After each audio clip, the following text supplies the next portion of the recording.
Y vía Skype nos acompaña esta hora desde la ciudad de Guatemala el expresidente de Guatemala, precisamente Vinicio Cerezo, quien se ha conectado con nosotros también vía telefónica para hacer un respaldo a esta conversación. La intención de conversar con el expresidente de Guatemala, Vinicio Cerezo, vía Skype, corroboro a esta hora la manera como hacemos la conexión con él, es un poco para conocer su apreciación en torno a este tema que ha colocado a Guatemala en la palestra informativa, no solamente de ese país, sino del resto de la región. Y ya está con nosotros. Expresidente, gracias, bienvenido. Pues es un gusto estar platicando con usted, con muchísimo gusto puedo transmitirles algunas de las ideas de lo que está pasando en el país. Exactamente, expresidente, la intención es conocer su apreciación precisamente desde la perspectiva del Ejecutivo que usted ocupó en su momento en Guatemala. ¿Cómo ve usted este panorama? Le quiero preguntar ya como ciudadano, ¿cómo lo ve con las explicaciones que ha dado la vicepresidenta Roxana Baldetti, lo que dicen los medios, esta hoja que quedó olvidada en el podio donde ella se dirigió a los profesionales de la comunicación, lo que dijo el mandatario Otto Pérez Molina, el prófugo, el ex secretario personal de la vicepresidenta? ¿Cómo usted puede armar este rompecabezas y como ciudadano guatemalteco, qué piensa? Bueno, creo que se ha creado una verdadera crisis de confianza y de credibilidad en el gobierno de la República, porque no es nuevo que se venga hablando en los medios de comunicación sobre temas de corrupción administrativa. En complicidad con los sectores privados del país. Pero en este momento la Comisión de Naciones Unidas para contribuir a los organismos de justicia de nuestro país para descubrir las redes de crimen organizado que no han sido descubiertas con anterioridad, se ha hecho una denuncia de complicidad y de responsabilidad de una gran cantidad de funcionarios públicos en la Superintendencia de Administración Tributaria y realmente no ha habido una respuesta y una explicación clara de parte del gobierno de la República sobre el tema y por lo tanto se ha creado una enorme inconformidad en el país, una enorme molestia hasta el punto que con espontaneidad se ha venido llamando a una manifestación pública para este fin de semana en la que se pretende pedir por lo menos la renuncia de la vicepresidenta. Mi impresión personal, como por la experiencia que yo tengo, es que sí es una crisis política muy seria, que el gobierno de la República debe de hacer un gabinete de crisis, sentarse a discutir cómo enfrentar este problema y particularmente sentarse a elaborar una explicación adecuada para todos los ciudadanos guatemaltecos con el objeto de evitar que esta crisis llegue a situaciones más complicadas, de mayores manifestaciones. La manifestación que se piensa realizar, por lo que yo sé, es una manifestación pacífica y es un poco la vindicta pública, el enojo, la inconformidad de la gente con todos los problemas de corrupción que se han dicho los medios de comunicación, se han dado en el gobierno, Señor se han dado expresidente. informaciones muy claras y nunca ha habido una respuesta clara de parte del gobierno. Señor expresidente, le pregunto, colocándose en los zapatos del actual mandatario Otto Pérez Molina, usted también fue presidente de Guatemala, ¿qué haría usted o qué tiene que hacer un presidente en este momento cuando su vicepresidenta está siendo señalada, inmiscuida, vinculada, aunque ya ella públicamente ha dicho que no tiene nada que ver con eso, porque cuando supo de la incongruencia le dijo a su secretario en ese momento que se fuese a poner a orden de la justicia? Pero ¿qué tiene que hacer el presidente en este caso? ¿Puede llamarle la atención a la vicepresidenta? ¿Puede destituirla? ¿No puede destituirla? ¿Qué tiene que hacer para que su imagen y el del Ejecutivo que él lidera no se vea manchada ante la sociedad? Realmente no puede destituirla, no, la vicepresidenta es una funcionaria electa en la misma planilla que el presidente de la República y lo que yo pienso es que se tienen que seguir los procedimientos adecuados.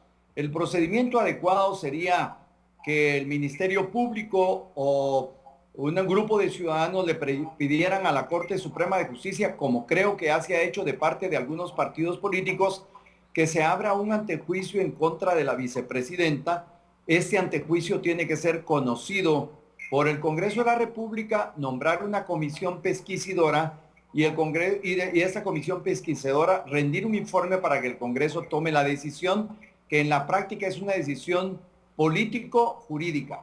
Pero personalmente creo que el presidente de la República y la vicepresidenta deberían aceptar que, como dije, es una situación crítica, que la gente esté exigiendo explicaciones muy claras y una explicación, deberían de enfrentar el reclamo de la ciudadanía para dar explicaciones efectivas, para tomar medidas que estén dirigidas a corregir los errores que se han cometido y en todo caso, pues declarar de parte de la vicepresidenta que debería de estar dispuesta a que se hagan todas las investigaciones del caso y el presidente coordinar con la Comisión de las Naciones Unidas, CICIG, para que estas investigaciones se abrieran y pudieran demostrar o la inocencia o algún nivel de responsabilidad de la presidenta para tomar las decisiones jurídicas que se deberían de hacer. Señor expresidente, con respecto a la CICIG, precisamente que usted trae a colación, quería formularle esta inquietud. ¿Debe, según su perspectiva, el gobierno de Otto Pérez Molina extender por 2 años más el mandato de la CICIG? ¿O por el contrario, esa duda que existe en el Ejecutivo guatemalteco en este momento obedece precisamente al temor de que se sigan conociendo actos como los que salieron a la luz pública por parte de la CICIG? Mire, yo presido la Fundación Esquipulas para la Integración Centroamericana, como ustedes saben, y la Fundación Esquipulas organizó un evento, un conversatorio con representantes de todos los sectores de la sociedad, desde el sector privado, los grupos étnicos, los grupos políticos, técnicos, representantes de la universidad. Y en este conversatorio todos estos sectores se manifestaron a favor de la presencia de la CICIG. El presidente ya había nombrado una comisión para que le dictaminara y tengo la impresión de que la comisión que el presidente nombró, que incluía a la Corte Suprema de Justicia, al Ministerio Público y a otros funcionarios, ha dictaminado a favor de que la CICIG se quede en Guatemala.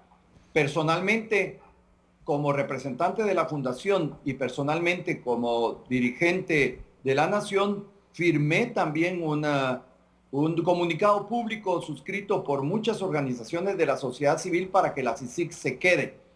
Y mi impresión personal, pero no lo he podido confirmar en los medios, es que el presidente había aceptado el criterio de esta comisión y que podría ser que prorrogara el mandato de la CICIG en Guatemala.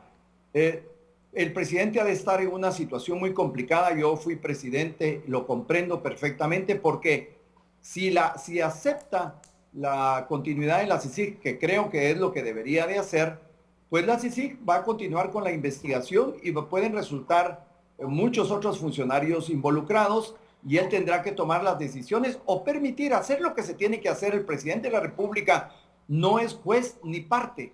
El presidente de la República lo que tiene que hacer es permitir que los organismos del Estado cumplan con su responsabilidad y tomen las decisiones que deben de tener. Esa fue siempre mi actitud y mi función.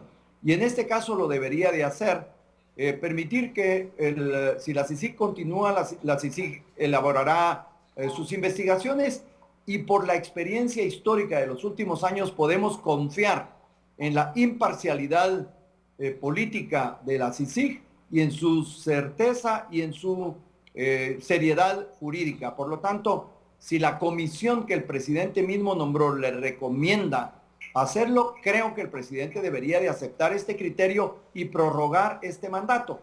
En todo caso, si no lo hiciera, creo que el presidente va a quedar en muy mala situación ante la opinión pública y definitivamente podría aumentar la crisis política que estamos viviendo en este momento.